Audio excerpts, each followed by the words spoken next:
Good afternoon, everyone. JNN here with you, and I have a video that I hope you'll find helpful, informative, and I'll help you better organize your collection and your card space specifically. So, I don't know about any of you. I know for me, for a long time, my card space has kind of been more or less a disaster. Disorganized, chaotic, didn't know where anything was, and it would take me 10 minutes to find one card. And I decided that enough was enough. I'm not going to do that anymore. And so, what I'm going to do today is walk you through kind of what I did and why I did it. And then I'm going to ask for your feedback. What am I doing wrong? What are you doing differently that, maybe a little bit better than this? Now, keep in mind, everyone has different size space and different organizational tools. So, something that may work for you and your space and your budget may not work for someone else. So it's okay. It's okay for all of us to be different and have our own way of doing things. Right now, I am in card show preparation mode. I've got a card show coming up in about 3 weeks. And let's be clear, I'm a little fish. Okay, there's the big ocean. You got the National, and even the little guy at the National is a huge fish compared to me. I'm just a little local collector. I've got a few cards, but at the end of the day, I'm not the guy where people swarm my table at the show and they want to pick up everything I have. I'm the guy that has the low-end boxes that are for the people with budgets that align with those. So the one mistake that I made last time, and I knew it was a mistake going in, I just didn't have time to rectify the situation. I wasn't sure I was going to be able to set up until like Thursday before the Saturday show. So once I figured out, okay, my schedule's open, now I got to reach out to the show organizer and see if there's a table for me. And I didn't know about that until the day before the show. So, by that time, it's like, okay, I'm just going to make the best of it. And, I mean, for my first show, it went really well. Not complaining at all. But I will be ordering a showcase here sometime within this next week in preparation for the show on the April 20-something. I'm sorry, I don't know the exact date off the top of my head. It's later this month. And so, yeah, that'll help as well as far as the table space. However, what I'm organizing right now are my 50-cent boxes, or box, my dollar box, my $2 box, and then I do wish this table was a little bit wider, the price as marked box.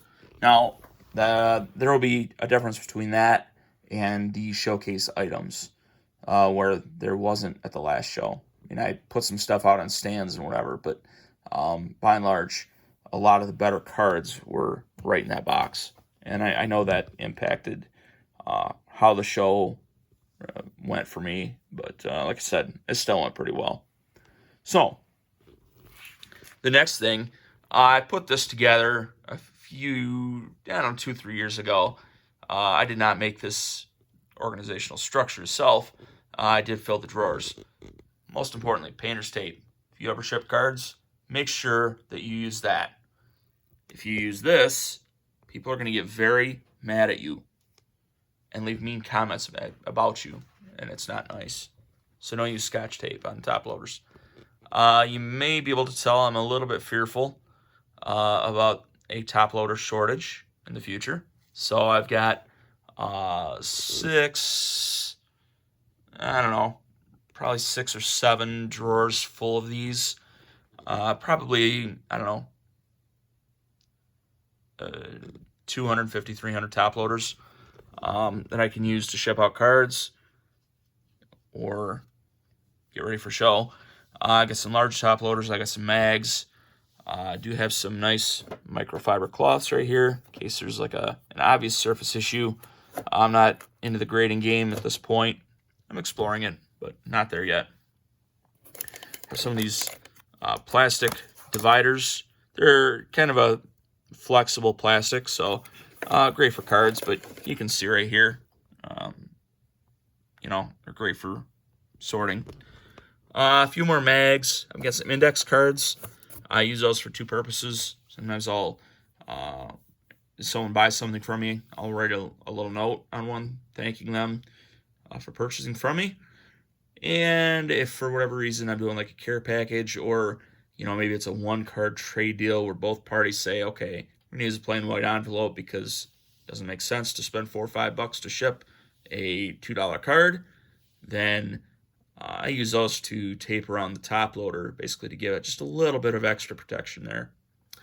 And then in this little drawer here, seems to be a little bit, there we go, stuck at the moment.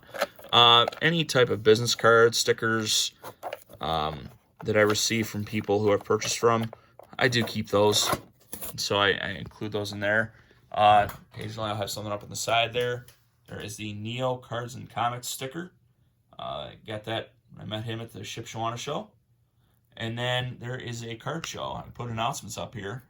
Card show on April 30th at the Man Cave Sports Cards and Collectibles in Stanton, Michigan.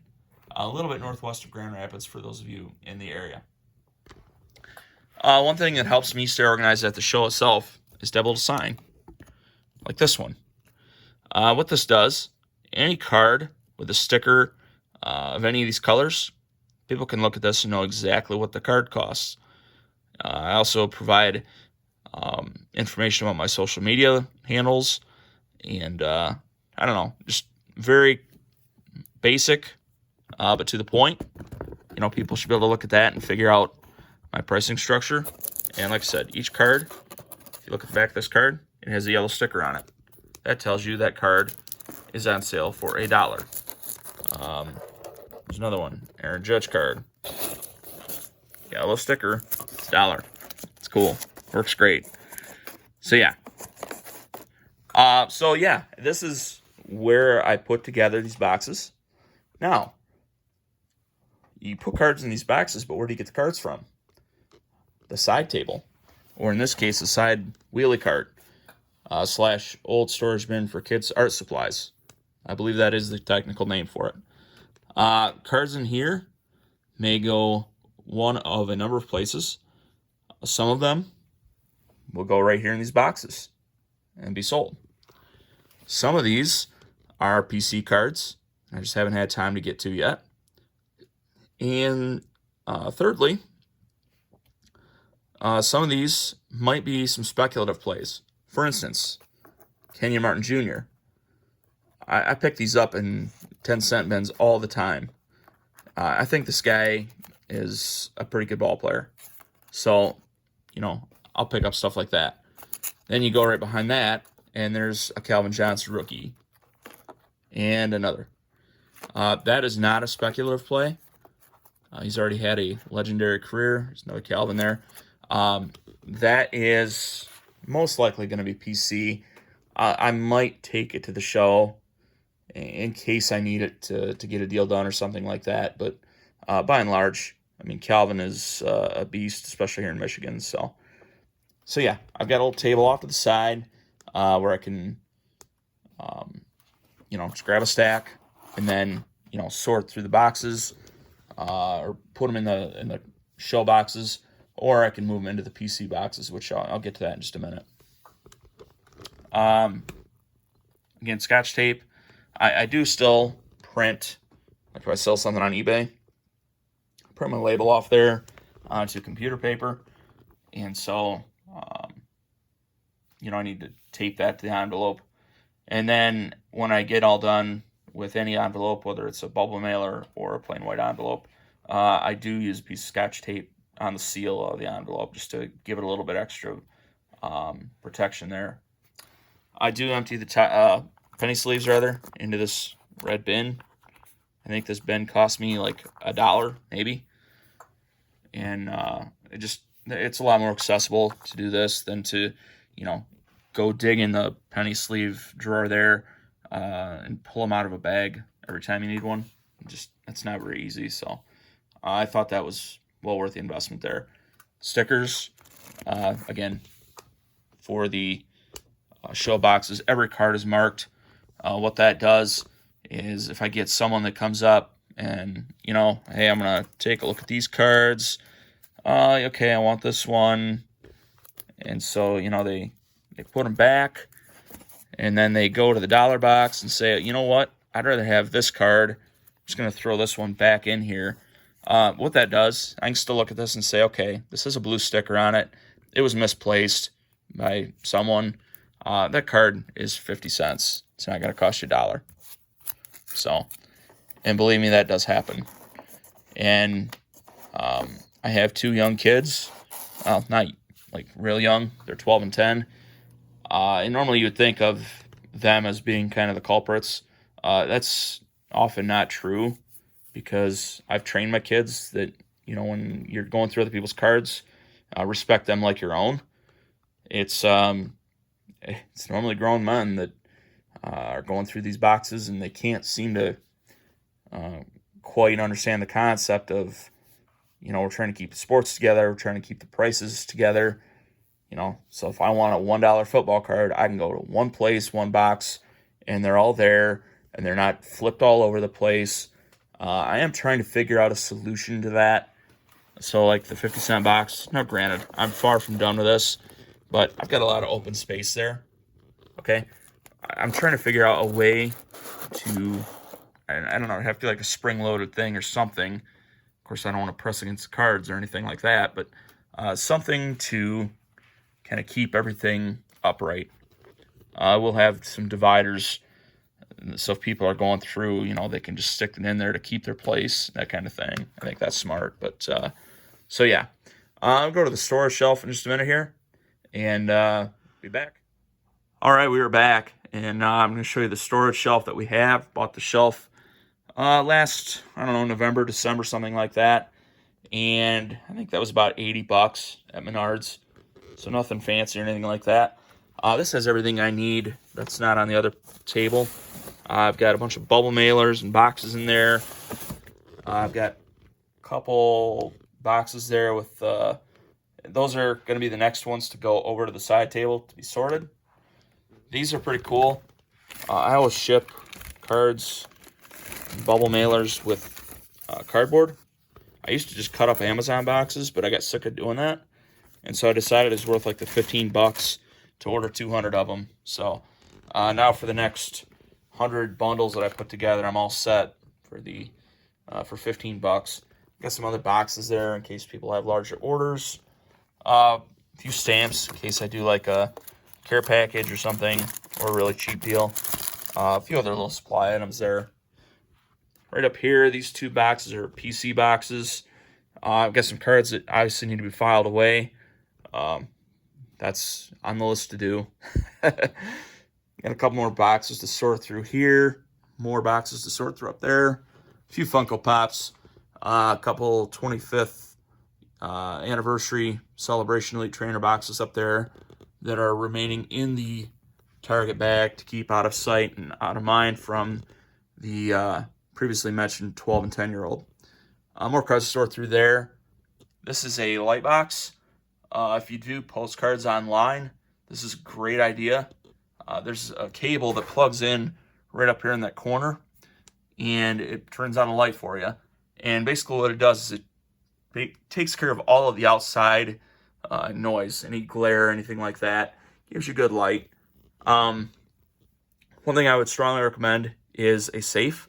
Doesn't have to be anything big, but just a fireproof safe where you can keep some of your better cards. Obviously, if someone breaks into your house and they see a safe, it's kind of a target. But this is more for fire protection. And I do keep this up, just in case, God forbid, I would end up with water in my basement. I don't want that, especially that box, or really these boxes either, getting damaged. So this is a case I take to the shows. And then if I need to take a backpack, got that too. And so yeah. This is the storage shelf. So we're going to head back to the table and wrap up. All right, I kind of lied real quick there. I am back at the table. However, I did want to show this little thing here. This little cart that I picked up. I can haul boxes into the show with this, so I thought that was kind of cool. And then the nice thing is, just flip that up like that, and flip this up like that, and it condenses down like that. So it's pretty cool. I'm sure that'll be very convenient. I actually just found this at Goodwill the other day, so I'm very excited to have that. So, side table, kind of my main table. I think this one's about a 5-footer, might be 6. Wish it was a little bit longer, but that's okay. Certainly not the end of the world. The other thing I like is if I do need to convert this to a shipping station, because I do host Twitter sales, then I can move these boxes right down here on the shelf of this coffee table. Now, I like the shelf because, again, if I get water in the basement for any reason, I have, I don't know, 3 or 4 inches there where my cards are still safe. So just a nice little feature there. You don't really notice it until you pull your chair up and stub your toe on it, but that's a whole other thing. So yeah, what do you think? This is the way I set things up. I think this is going to work pretty well for me, and just kind of want to hear your thoughts and opinions. What do you like about this? What do you hate about it? What would you do differently? Or what do you do differently? Maybe you have a great space, and like I said, don't judge the printer. The label printer is probably something I'll do later this year. Just depends on how much I do online versus at shows. And so yeah, if you enjoyed this video and found it helpful, please hit that thumbs up button. If you are not subscribed to the channel, I would really appreciate it if you'd subscribe. Just be a really great thing. And we'll try and produce some good content for you at least 2 to 3 times a week. And then in the comments, I've already stated, what do you like about it? What do you hate about it? What would you do differently? So thank you, everyone, for watching. Hope you have a great week, and we'll talk to you again soon. Bye.